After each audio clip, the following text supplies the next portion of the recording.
What's going on, everybody? We're back again. The Sooners Illustrated Podcast, episode 12. Josh Callaway, James Jackson, Collin Kennedy, whichever way, James. And Tom Green will be along in just a little bit to wrap up some fall camp stuff. Also, we're going to hit it with some big recruiting stuff going into the weekend. Guys, how are things going? Week 0 is upon us, both in high school and college. It feels really, really good. I just now realized this is probably the first show I've ever done that I haven't had a coffee in hand. So I'm a little bit now I'm a little bit nervous, but also got the jitters because there is football, Josh, like you mentioned. Very excited for it to be back. We're at that point to where I might have to get a whiteboard to display the episode number on the screen for those that are watching on YouTube and things like that. But yeah, great time now. Some football's happening. I mean, what can you say? We're here. We're finally here. Football's around. We all got our 24/7 sports shirts on. I mean, we're like a unit today. This is great. It's great stuff. Company men on this football Thursday. Yeah. Yeah, James, I thought about, like hitting somebody up in the graphics department, our great graphics. It's like, can I get like a special, just says the episode number I can just bring in at the beginning? The only thing is I have to hit them up for it every time, and they probably get sent me real quick. Yeah. But yeah, episode 12. Moving through, we're all going to games tonight, which feels really good to say. And the thing really gets going for real next week. So we have a great show for you here coming on tap. We got lots of recruiting stuff. We're going to get into David Stone like I promised we would on Tuesday's show as he makes his decision on Saturday. And then we'll bring Tom in later to kind of wrap up fall camp and do our last position breakdown with the safeties a little bit later. So great show on tap here. So we've already been busy. James and I today, we were at the commitment of Andy Bass this morning at Heritage Hall High School, just down the road in Oklahoma City. Nice and convenient for me, like 10 minutes away from my house. I like that. Great. Yeah. So Andy committed this morning, as expected, to the Sooners. We talked about that on Tuesday. James got, I don't know the right way to phrase it, got the bat off his shoulder, I guess, first crystal ball. He's 1 for 1. 1 for 1 and 100%. He's 1 for 100% 1. right now. Obviously, this is one that we felt good about for a while. Collin had his crystal ball in as well. And makes his commitment to the Sooners this morning as expected. Collin, James, I guess, and we've talked about him a few times already, obviously, but I guess put in perspective the get for Oklahoma. I think there's a little bit of a skepticism that seems to be out there. Not a huge one, but a little bit of one for Andy. I think just because he's a preferred walk-on, even though he had scholarship opportunities elsewhere. And things like that. You just have to trust us on this one that the kid can play football. What do you guys think? I mean, I'm assuming you're in complete agreement there. I mean, he's going to be a play. He's going to see the field. I truly believe that down the road. Yeah, he's a scholarship ready kid. I think that he's just kind of taking advantage of the situation that he can. The OU Sooner staff is doing the same thing. So just like him as a walk on and it helps things out, keeps a roster spot open, things like that. A roster scholarship spot open, I should say. Yeah, things like that. And Bass is gonna make make contributions when he gets there. I mean, I talked to his dad today, and he said that was another selling point that he's gonna play on the field. He's gonna make his contributions. So you'll see Andy Bass here pretty early, I think, if everything goes to plan from what is being said right now. I'm sure Collin can tell you from the coaching staff side what he's been hearing and things like that in terms of what Bass will be doing. Yeah, first off, man, they grow up fast, don't they? I mean, James Jackson winning his first crystal ball pick. It's a tear in my eye. But James was the guy on this recruitment. And for me, obviously, I'm trying to talk to sources and get a read of what the future is here. Andy was great to us as well during the process, being open and honest about things. And I think not to go all guy answering a podcast question on you, but like what this reminded me is we are still in a very changing landscape in college football and in recruiting. I think this Bass recruitment was the epitome of that. Why do I say that? Well, I think when you look at how Andy fits long-term, Josh, you mentioned it, right? And he's technically a preferred walk-on take. And was he the first crystal ball I ever put in regarding technically a PWO? Yes, pretty cool honor. But the thing is this is a scholarship caliber player, right? And I think when you look at Andy, I found it very interesting the way Oklahoma approached this recruitment, because technically he was offered a PWO spot, but he will technically also be on a full ride scholarship through name, image, and likeness, which is still very new in the world of college recruiting. And I think when you look at it, it is a massive advantage for Oklahoma for a number of different reasons. Number one, I think bringing Andy Bass in, they basically just said, look, we don't want to assign this guy a specific scholarship spot in relation to one room. I mean, if you think about it, 2 running backs, 5 wide receivers, they're filling up. And I do still think they potentially look at other options. And so in allowing Andy Bass to come into the program through NIL opportunities, essentially, rather than actual scholarship, they're not sticking him to one scholarship opportunity that would then limit the roster further.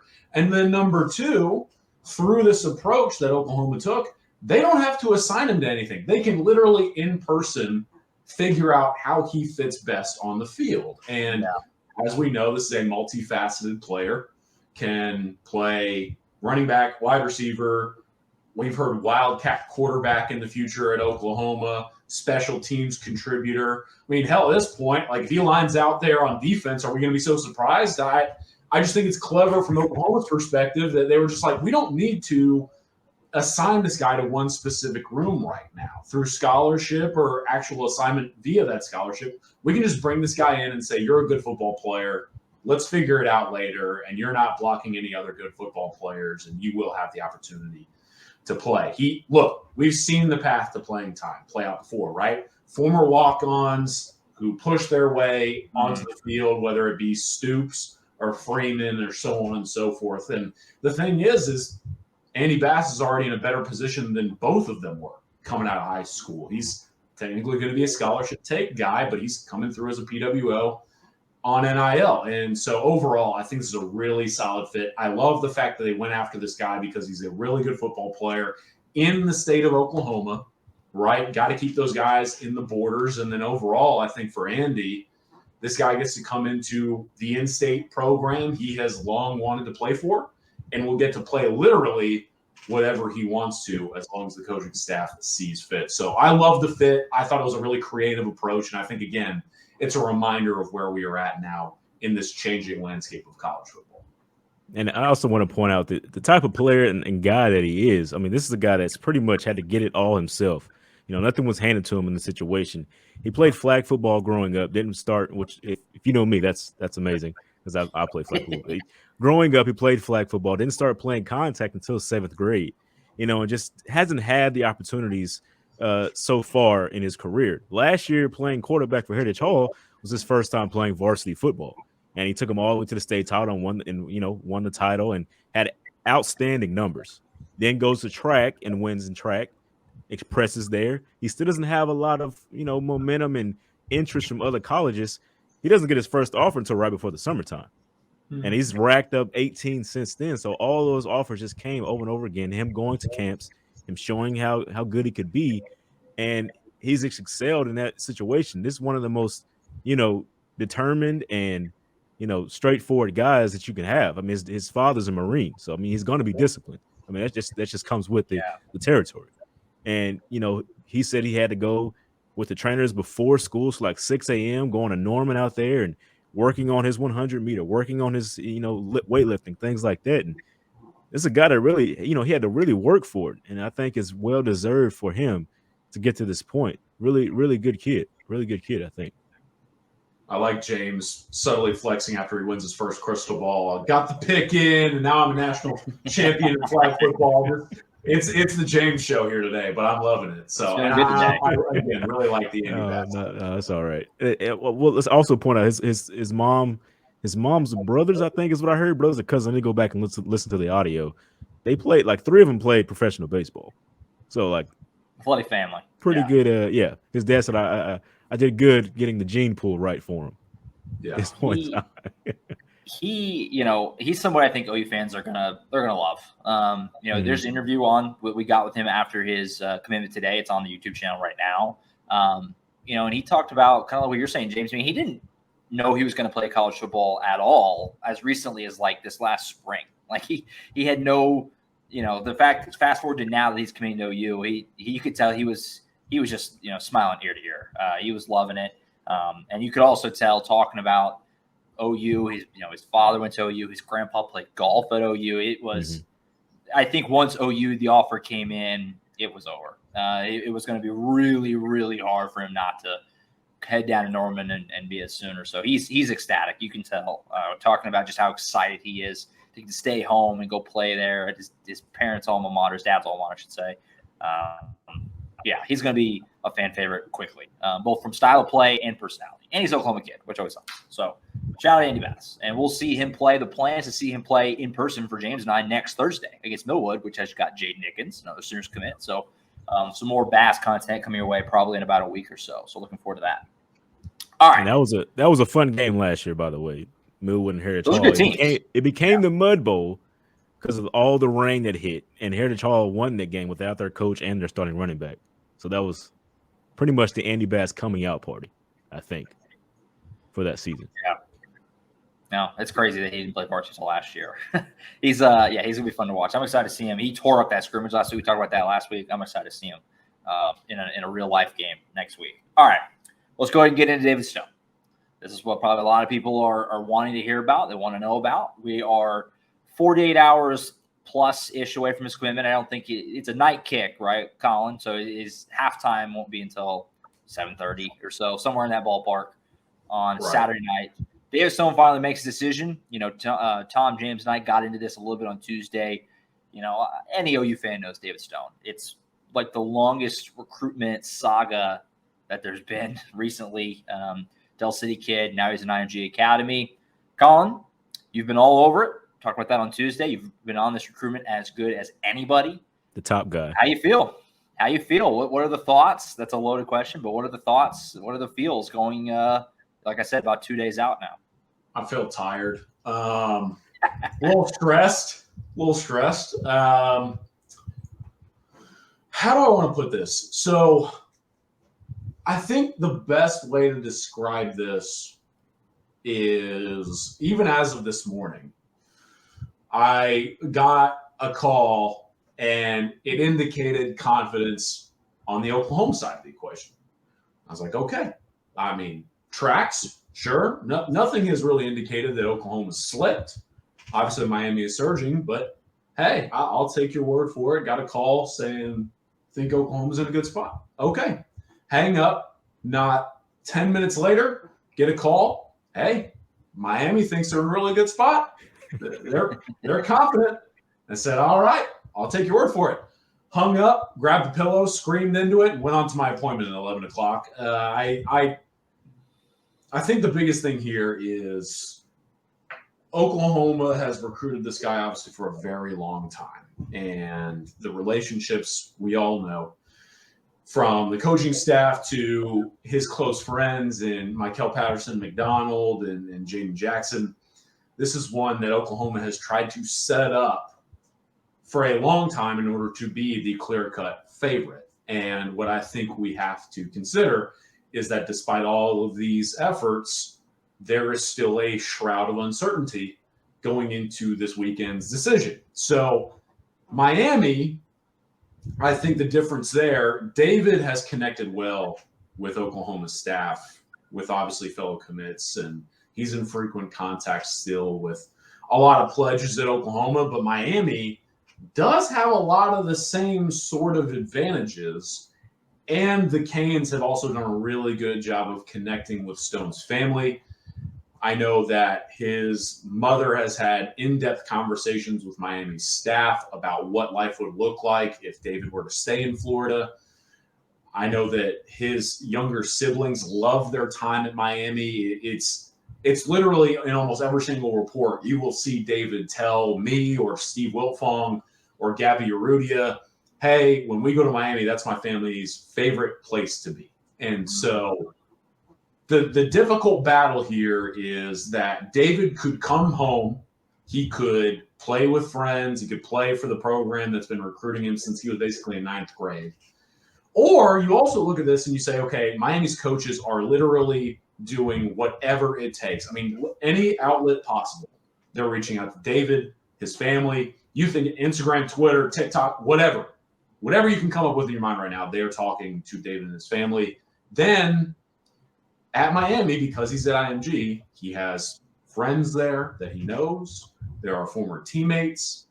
A guy like Francis Mauigoa comes to mind, who took that leap and went to Miami as a 5-star in this past cycle. And the thing is, the Canes have long said, after arguably the best offensive line haul of the entire 2023 cycle this past year, they wanted to follow it up with the best defensive line haul this year in 2024. And David has been a long-time target for that, but because Oklahoma has led for a long time but was never able to seal the deal, that has naturally allowed Miami to continue to cover one and get back into this race. And so this is the thing, man. I will talk to sources, and there will be indications that Oklahoma still is in a very favorable spot, and I believe them. But I also still believe that Miami feels good as well. And you can't really discount anything at this stretch, especially because we're recording here on this Thursday, and I fully anticipate to get more phone calls and text messages that would indicate a further battle down the stretch. And so I tell a lot of people, man, I'm trying to report more so on the factual side of the equation. And the other part of this, too, is David told me when I went out to go see him during IMG's game against Lipscomb Academy in Nashville, he told me that he was going to sit down with his entire family, his dad, his mom, all of his siblings, and they were all going to talk over dinner about that decision. And to my knowledge, as we record on this Thursday, no one knows what decision they came to, even if they did. So I don't know, man. I think for this, the biggest thing that I can provide without going beyond the constraints of obviously our VIP subscribers, who I would like to be more open with. First of all, you should subscribe if you haven't already, because I'm trying to pump out reports left and right. But the biggest thing to consider down the stretch here is that, yes, Oklahoma still feels it is in a favorable spot, but so does Miami. And I think truly it's going to come down to who gets that final phone call notifying them it is definitely going one way or another. Yeah, no, I mean, I wanted to ask you, Collin, the sentiment is out there that this, and not to disagree with the public perception, that this would be a rough one to lose for Oklahoma, just because that he is an Oklahoma kid originally. And sure, OU's been in front, if you want to call it that way, or at least among the leaders for a long time. So let me ask you this, kind of two-pronged. Does the home field advantage thing kind of go out the window? The fact that he is at IMG Academy now and has been for a couple seasons, and it's Miami, it's Florida, just geographical. Does the home field advantage, is that basically just completely gone? And then part two, how bad would it be, for lack of a better way to term, if Oklahoma? I mean, how much of a gut punch would this be for Oklahoma? I guess because you have the Williams-Nwaneri just happened. You turn around and lose this one. I mean, that how damaging is that in your opinion for Oklahoma if they can't find a way to close this one? Yeah, I think it's two questions you have to ask at this stage, right? And I think on the first part of the question regarding the home field, I think you truly have to kind of give home field advantage to both contenders in this situation.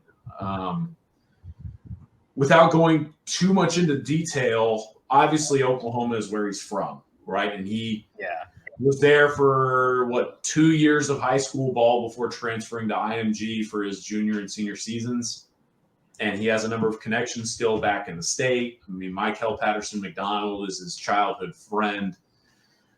And, I mean, even then, a guy like Jaden Jackson, who's with him at IMG, is committed to Oklahoma, and his family still resides there. And so there are a number of advantages for Oklahoma in the sense that this is a guy from the state and who routinely makes trips back to the state, not just to see friends and family, but to visit Oklahoma.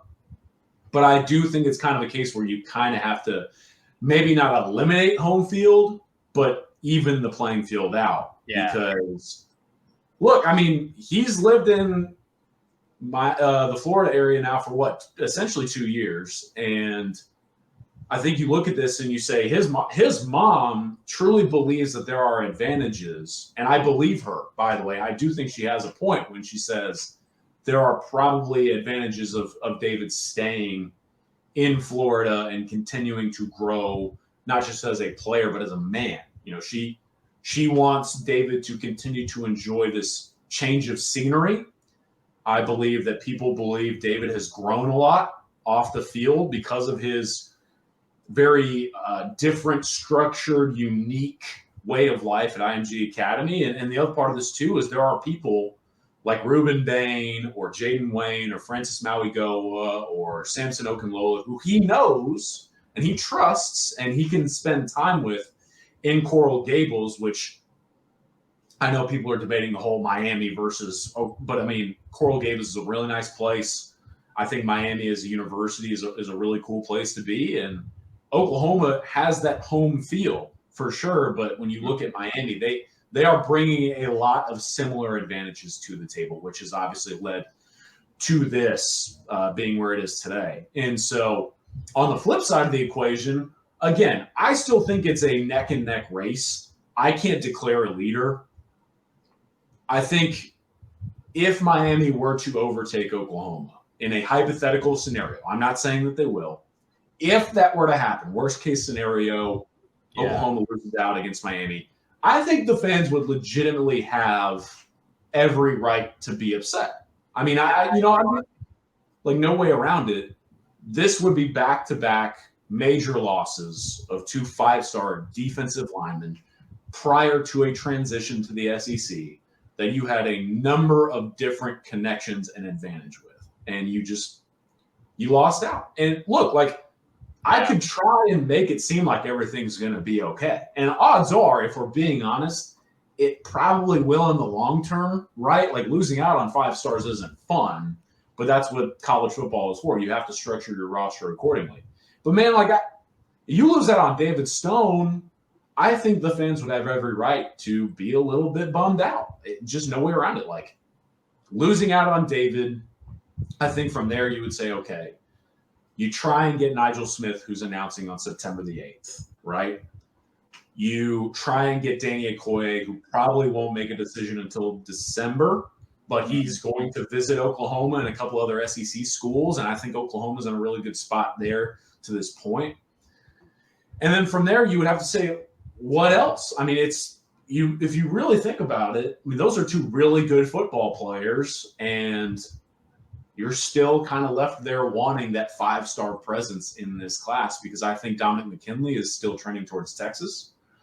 If Stone were to go to Miami and then Winery ends up in Missouri, it would be tough. I think there's no way around it. To try and paint a different picture, Josh, in my opinion, would just be unfair to the fan base because I think there was every expectation level that this would be kind of a runaway race, right? And so it's not out of the question. Again, I'm reminding everybody, I'm not saying this, but in a hypothetical scenario where Miami does end up winning out, there's just no way around it. Fans would have every right to be a little bit sad about how things played out, considering how we've seen this thing play out till this point.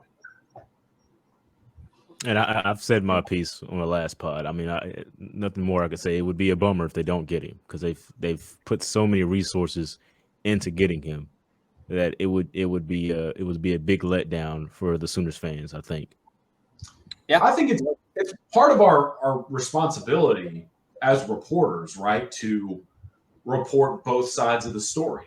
And man, we could easily sit here and try and make it look out like Oklahoma's going to be fine. And again, you lose recruiting battles. That just happens. Mm-hmm. But man, like this is even far more different than like the days of Gabriel Brownlow-Dindy and DJ Hicks and some of these other elite defensive linemen that they were in the race for. I mean, they were supposed to have David Stone done a long time ago. So, right, man, if they lose out in the end, it would be a really tough thing, and I think fans would have every right to be a little bit upset because it would be a very difficult loss for the program if it came to that point. But we'll see. Saturday is still coming up, and I think Oklahoma is still having a lot to say in that recruitment. So, but it is an interesting conversation to discuss. The fans have a right to be upset at the situation, not at the kid, though. Let's point 100%. That out. That's the thing. That's the part of the equation you have to consider. Yeah, 100%. It's going to be fun. Saturday night.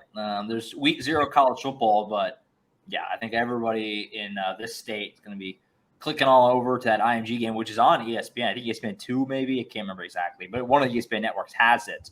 So, I think everybody's going to be keeping a close eye on Saturday night, and it's either going to be euphoria or a rough one. And we'll react to it next week, one way or another. We will react to it and talk about all the ins and outs of it. It's going to be a wild thing on Saturday, so you don't want to keep up with us to know what happens and get the full reaction, all that good stuff this weekend. All right. Before we let you go, Collin, we'll get to a few other little notes and stuff here. Real quick, do you want to give an update on Grant Bricks? This is a guy that has been kind of, David Stone is the big priority. It's almost like until Stone commits, it's like almost hard for anybody to focus on anything else, which I don't blame anybody. But yeah. Bricks seems like his timeline is coming up. How do you think things stand there? Yeah, I do think that this one's winding down. I'll put up a note on our Sooners Illustrated VIP board today for our subscribers. So again, I think you can still get 50% off if you haven't subscribed already. So hop over there before the corporate mustaches find out. But mustache.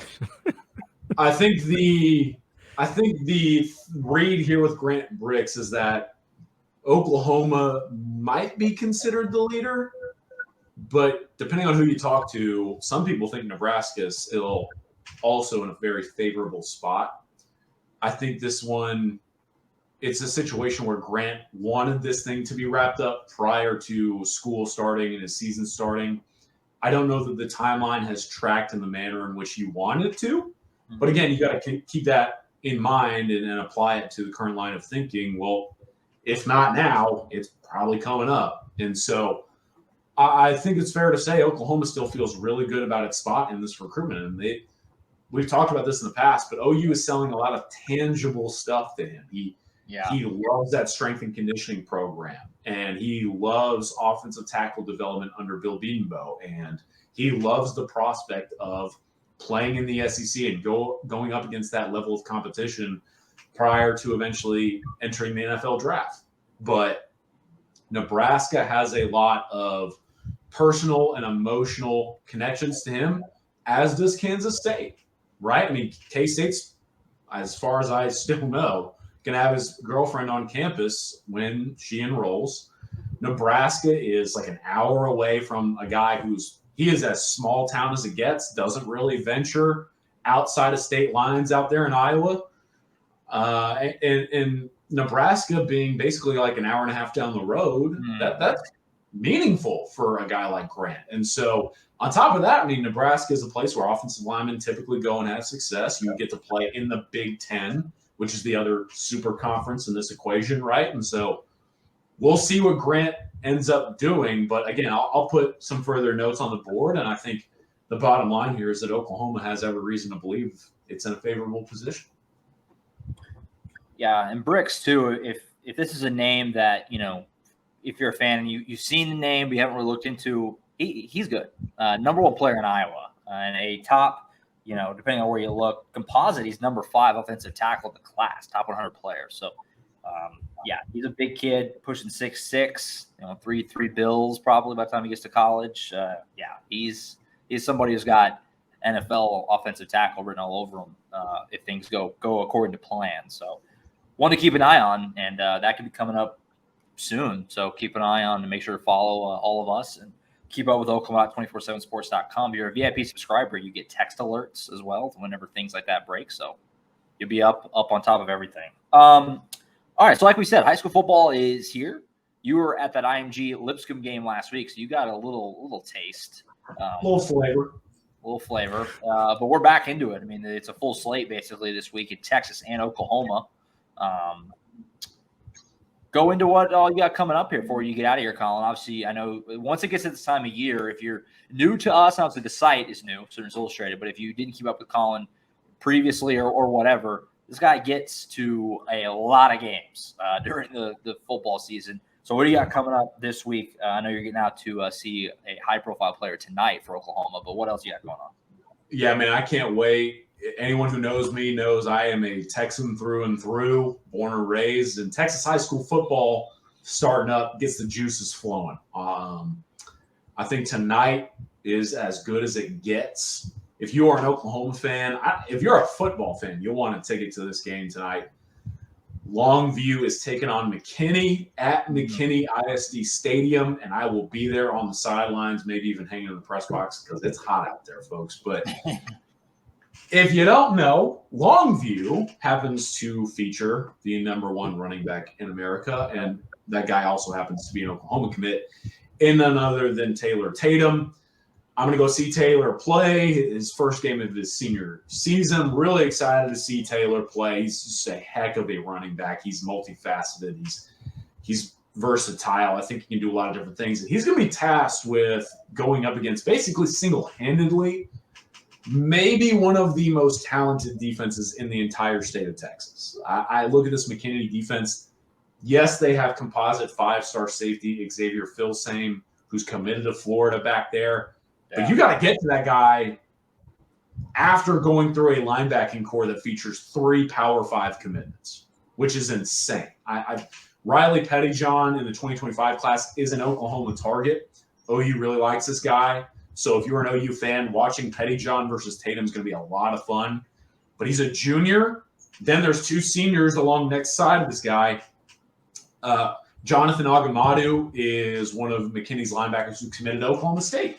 So a little Bedlam flavor as well. And he's a grown man. I tell Jonathan all the time when I see him, he looks like he's paying his mortgage off already. And then then you've got Mekhi Frazier with them, who also stars at running back for McKinney. He's committed to Oregon State, having been previously committed to Michigan State. So this guy is a really good football player as well. McKinney's got a ton of guys on the offensive side and defensive side, but Taylor Tatum is going to be one of those headliners. And to see him try and take down this McKinney squad is going to be a blast. That will take me into Friday. In the Houston area, I'm going to go down there.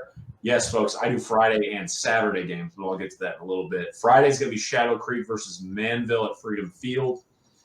Shadow Creek has Kobe Sellers, a 2025 corner who I think Oklahoma is in a really good spot with so far. I'm going to go talk to Kobe. He's a good dude. Shadow Creek is loaded, especially with defensive skill players. So I'm going to go watch them. And then Manville has a lot of really good linebackers and things like that. And guys, they have this 2026 quarterback at Manville who is already a 4-star. He's like a legit 6'4". His dad played at Florida State. This guy is entering his sophomore season, and he already has offers from Florida State, Florida, Texas A&M, Pitt. I mean, I don't know how you make him like that, but hey, I'm looking forward to seeing him play on Friday night against that Shadow Creek defense featuring Kobe Sellers. And then on Saturday, Dawson versus Fort Bend Hightower, and that is where none other than Zion Kearney will be playing. Oklahoma wide receiver commit, their highest rated wide receiver pledge in this cycle.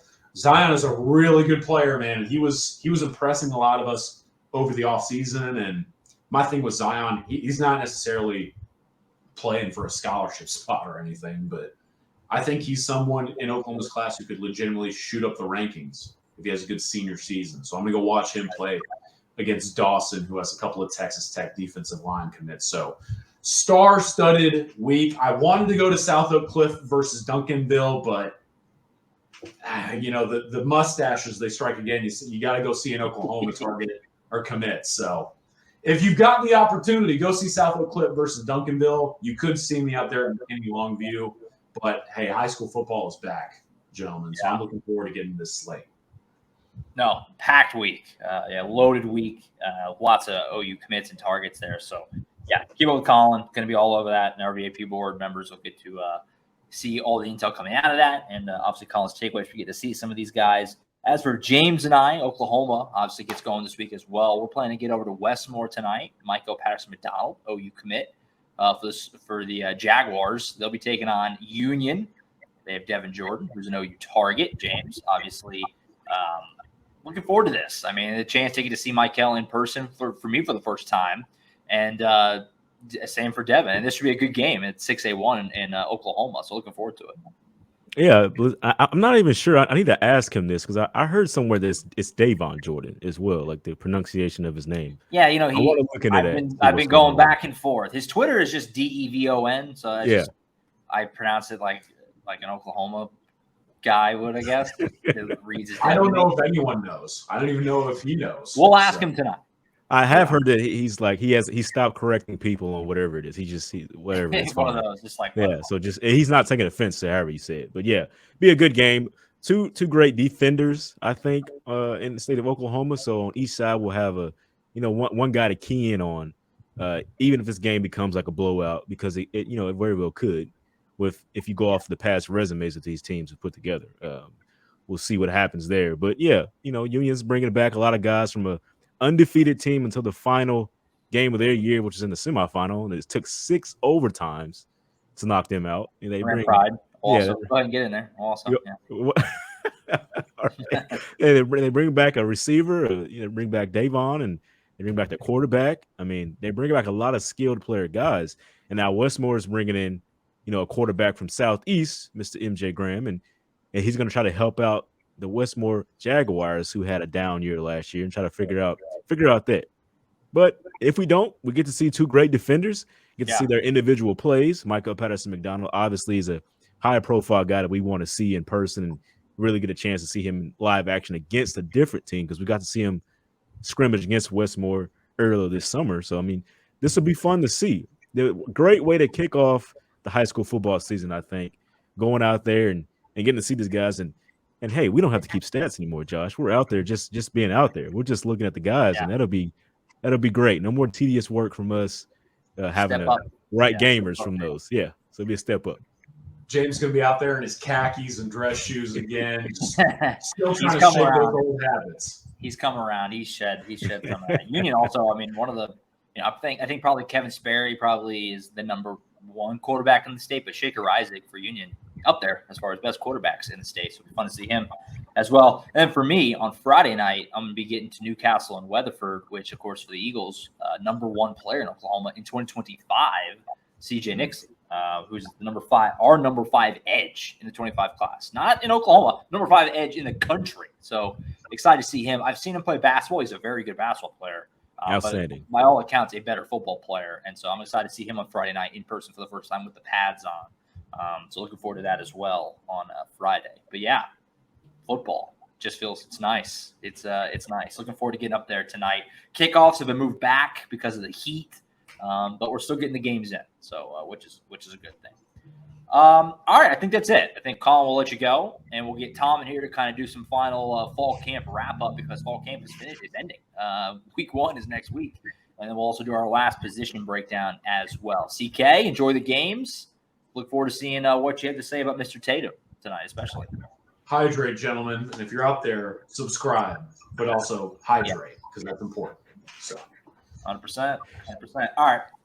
Collin's tagging out. We'll tag Tom in, and we'll hit some fall camp stuff here on the way out, send you into your weekend. All right. We now bring in Tom Green. Thomas, how are you doing? I'm fantastic today. How are you guys doing? Doing good. We're talking about with Collin. Football's back. Feels good. We're all going to games tonight. And so it's just the vibes are high. I mean, the vibes are high.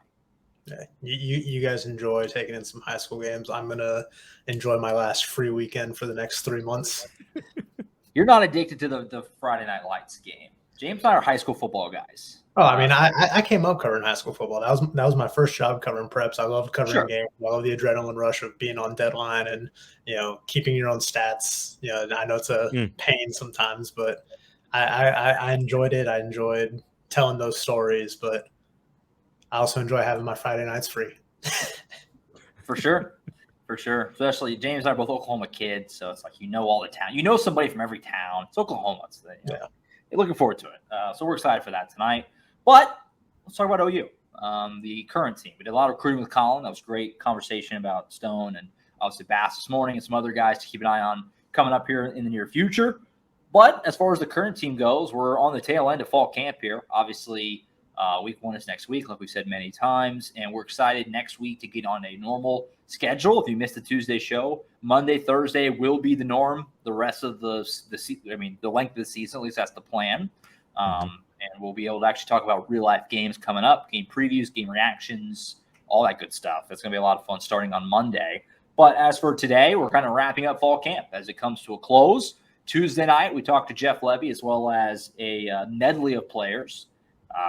There's a great collection of guys, too. Lots of good talkers on Tuesday night. And fall camp is kind of winding down. So I guess, guys, just Tuesday night / general final thoughts about fall camp. Questions you still have or anything you want to comment on. yeah, fall camp's finishing up. We're about to hit this thing for real next week. Yeah, it seems. Go for it, James. It seems like Jeff Lebby is seeing some productive parts of his offense. Everybody's kind of getting into their role now, and they're getting prepared for week one. So that was fun to hear. Yeah, that they're getting situated and things like that. Still curious on what the running back room is going to do, though. Marcus Major, Devontae Barnes, Gavin Sawchuk, who's going to be the workhorse, as Tom kind of got that note for us earlier in the year. Who's going to be the number one guy for that team? And then I think yesterday, when we talked, Savion Byrd, was he the best guy the best interview out there? He had some great quotes. Saved the best for last. Just really engaging, real raw and unfiltered, and just not in a bad way by any means, but just real honest and just a joy to talk to. He spoke with us for I think close to 16 minutes. Don't think anyone else spoke for that long, not even Jeff Lebby. But yeah, no, Savion Byrd, just a joy to talk to. And after hearing him speak, he's going up my chart just in terms of player interview rankings, but also in terms of his stock going into this season. I'm buying up that Savion Byrd stock. Obviously he's kind of been the guy at left guard since day one of fall camp, started the bowl game there. Really just interesting to kind of hear how he's progressed, especially coming into the summer. He was saying at summer workouts, he was between 265 and 270 pounds. He's now 305 pounds. Mm-hmm. That man has put in work, put on weight. Fun chat with him just about how much he's been eating to kind of keep that weight on, because obviously it's hard to keep on that weight when you're metabolizing that quick and you're working out and training as much as these guys are and sweating. But he said he tries to eat like a meal almost every hour after he wakes up. That's included Oreo pancakes have been his favorite from Carol's Kitchen over there in Norman. Big fan of one of the taco trucks on Lindsay Street getting quesadilla taco for an NIL deal. Yeah, not sponsored. Yeah, but he's been working hard to get that weight up, and he seems to really be settled into that left guard spot. Well, you guys are both obviously new to OU beat, but at the end of the year, all the beat writers collectively vote on a single player to win the Media Cooperation Award, and so Savion Byrd can be your early leader. I got a whole season to play out, but sounds like for you guys, early leader in the clubhouse there. We did that when I was at Auburn too. There you go. Yeah.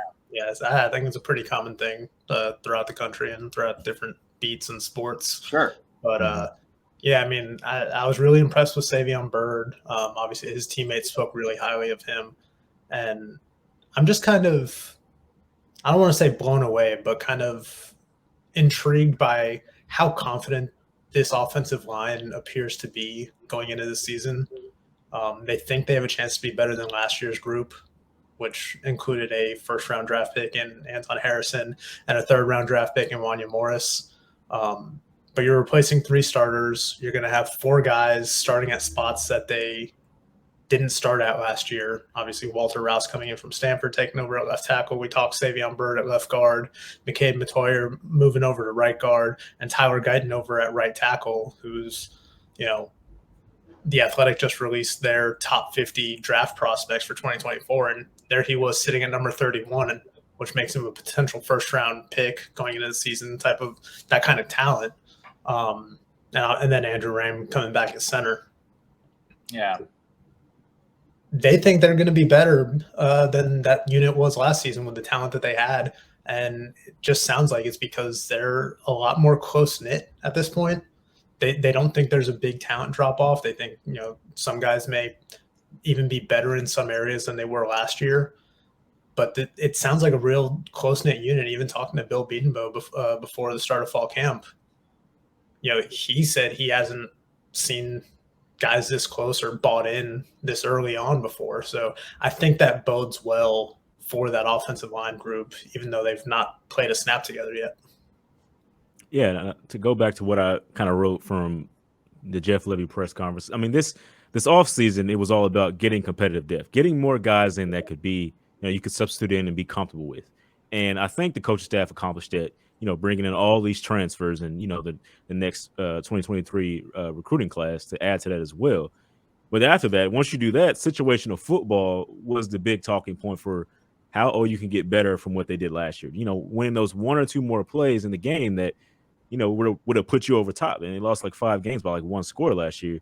And so situational football was a big deal. And Jeff Lebby talked about it at the media days. Brent Venables talked about it at the media days, wanting to work on that and get their guys in a situation where they can, deal with that pressure and overcome it. And Jeff Lebby kind of touched on it just a little bit yesterday and said he thinks they're in a good place, at least offensively, on where they are with how better they are at situational football. Talked about Dylan Gabriel and, getting timing down with those newer receivers and the old receivers and kind of finding his way now. And I think that was a good sign to hear, because Oklahoma's accomplished their first goal. Now they're getting their second goal of the offseason. How well is that going to be now for OU when they go into the season with this schedule? Yeah, you mentioned that competitive depth, and just looking at their wide receiver room, when we talked to Jeff Lebby the other day, he's like, yeah, I feel like we have 6 or 7 guys that we can count on right there. They didn't have that many guys a year ago. Obviously, some of these guys are newer faces, like Andrell Anthony, who I know we're all really high on, Jaquez Petway, who we heard countless things about throughout the preseason, but then just the returning guys too. I think that they're going to have a good mix of not just guys that they can count on, but guys that bring different things to the table at that position.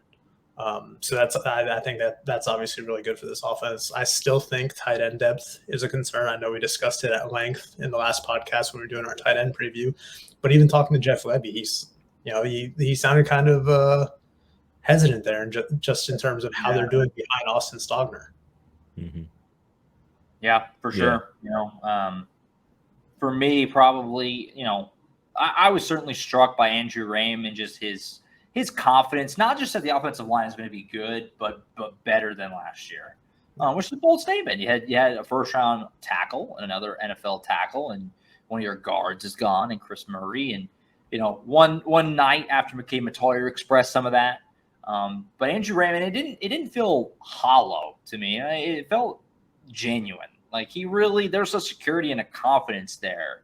And I think that's encouraging if you're an Oklahoma fan, because the offensive line is a big question mark, but it's a mild concern, I guess, especially the guard spots. And you're trying to figure that stuff out a little bit. And I was Andrew Raym just expressing that so boldly and yet confidently, and it didn't feel manufactured at all. That was interesting to me. That was one of the big things that stuck out from Tuesday night, at least. But fall camp's been good. It seems like, generally speaking, it's been a competitive month. Confidence seems high. The vibes seem generally high. We're there at the tail end of practice at Everest, and a lot of the guys are kind of, horsing around, and Miguel Chavis is joking around with guys. It seems like everybody's in a good mood, which you'd expect. It's August. It's everybody's 0-0. I'm sure a lot of teams are probably in the same kind of state, but from that perspective, I feel like things are in a good place as far as just the the mood, the I don't know the right word I'm looking for here, the overall attitude and vibe right now. So we'll see how that plays out when the games start next week. But good things for now. Any final fall things? Yeah, I was going to say, it seems like these guys can see the light at the end of the tunnel. They've been hitting each other for 3 weeks now. They're ready to get out there and compete against other jerseys. Just one other note, you talked about Andrew Raym, just the confidence that he expressed. He talked about it. He's like, I've been here, 4 or 5 years now. He hasn't seen a 5-man group, a 10, 15-man offensive line room that's been as tight as these guys have developed their relationships. And Savion Byrd talked about that too. It's like they're not afraid to love each other, and that closeness kind of leads to more communication, more open communication, more honesty. They're not afraid of getting on one another and pointing out when someone makes a mistake. They all want to be on the same page, and I think that communication obviously allows them to play more freely, play better as a unit. Just really curious to see how it shakes out, because last year, by most metrics, they were probably a top 20, top 25 offensive line by most metrics. Areas to improve for sure, but if they think they can be better than that, I think that bodes well for that look of this offense in totality. Because even Jeff Lebby said it when we were talking to him. It was like, we're going to go as far as those big boys take us. So, Definitely. So fall camp wrapping up, and they get into the real thing next week. Exciting times are ahead. So Grimes said he's tired of hitting the same guys. He's ready to hit some other teams now. So yeah, and Raym talked about that a little bit too. Just I think it was one of the first questions. Just excited to, and he's like, "Yes, can't wait." And you know that's the case. It was kind of funny talking to some offensive linemen and then defensive linemen. They're like, "Yeah, we're really close with each other, but we absolutely love killing each other when we're going head to head, and just like kind of that competition that they have." Right. Between the offensive line and the defensive line at this point of year. And that kind of plays back into that competitive depth. I mean, you want that cutting both ways, not just positionally, but going head to head with these guys. So it was interesting to hear them kind of play off each other like that. All righty. Well, fall camp wrapping up, and we'll get into the real thing next week. Looking forward to that. Excited about that. We got one more position to break down. Fall camp's finishing, which means our position breakdown series is finishing. We've been doing this for the last 5 weeks or so, taking one position at a time, power ranking them, concerns, players to watch, things like that. We did tight ends on Tuesday, which was the last offensive group. The lowest number, I think, for all of us on any position. Other end of the spectrum today, we're doing the safeties to close out Brandon Hall's position group. This is a spot that has been talked about a lot over the offseason for being very deep and one of the strongest groups on the team. Billy Bowman is back.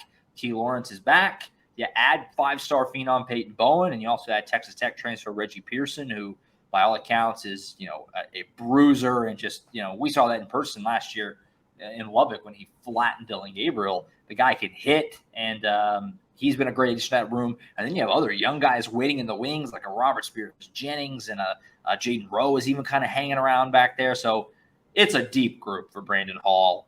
Guys, this feels like, in my opinion at least, and you guys can either agree or disagree, a strong argument as the deepest and most strong position on the entire team. Yeah, I think it's certainly up there. I mean, like you said, bringing back Billy Bowman, who was arguably their best defensive player last year. Him or Stutzman. Yeah. I mean, they're up there, but I mean, Bowman was their best cover guy in the secondary. And just playing safety. Adding in Reggie Pearson, who's played a lot of football, not just at Texas Tech, but before that at Wisconsin. He's been around. He's seen some things. He knows how to hit. He brings experience to that back end of the room. And then Peyton Bowen, who's just kind of been all over the place this fall, playing 5 different positions, obviously is someone who is going to see the field early and often this year for them. And then, Key Lawrence and even Justin Harrington, who obviously working more at Cheetah, but can drop back and play some safety there too. It's going to be a unit that's really good. This team ranked 119th last season in 20-plus yard passes allowed. Some of that obviously falls on the safeties because they're the last line of defense there. I think that number is going to fall quite a bit this year. I expect this unit to be, like you said, one of the strengths of this defense. Yeah, definitely. I mean, and what a different time to be in now. I mean, you got the strength of the team seems like, because I was kind of going back and forth between who's the better situation, the safeties or the quarterbacks for Oklahoma. But I think looking at it is the safeties, as Josh has been pointing to this whole time. Like the safeties room is really, really good, and like Tom said, that number is going to drop, in a good way for the Sooners. It's going to be lower this year. They're going to rank higher in terms of what they do, especially 20-yard passes and things like that. Obviously, that's the safeties and things like that. You're the deep guy. You're the last guy on the field that's supposed to stop those long, passes and touchdown drives. That's on you. So that number should fall in a good way for the Sooners, I think, coming up here pretty soon. All right, guys, want to do the scores here? I have no clue. I'm terrible at keeping track of who's starting. It's not me. Is it Tom? Sure, I'll go first. I can't remember. Sure, we'll do that. If it's position 10, then yeah, it'd be the way we started, which I think Tom started the very first one. So yeah, I think it's Tom. Yeah, so I feel like I'm going to be a little bit lower than Josh, just because I know Josh is going to be incredibly high on this group, but I'm still going to give it a 9, which is great. Obviously, yeah, it's very high. Yeah, certainly not a perfect group. Reggie Pearson obviously played a lot of ball He's not, a world-beating safety, but he's a guy that's experienced, is going to bring some stability back there with Billy Bowman. Peyton Bowen has all the potential in the world, but until he plays a game, there's still, is he going to live up to that expectation? But still, I mean, like you said, this is the strength of this defense, probably. Deep unit, really good. Not 9's a great score. Yeah. I was and still just to keep, yeah, and just to keep the decimals going to aggravate Tom, I'm going to 9.2 here, just a little bit higher than I had for the quarterbacks, just to let you know that, being consistent with that, want to be higher and really show that this is the team this is the group that's the highest on the team. We talked about Peyton Bowen and everything that he's already accomplished, just getting started. I mean, he seems to impress every time they have a scrimmage or they're on the field. He's one of the guys that catches an interception or makes a big play.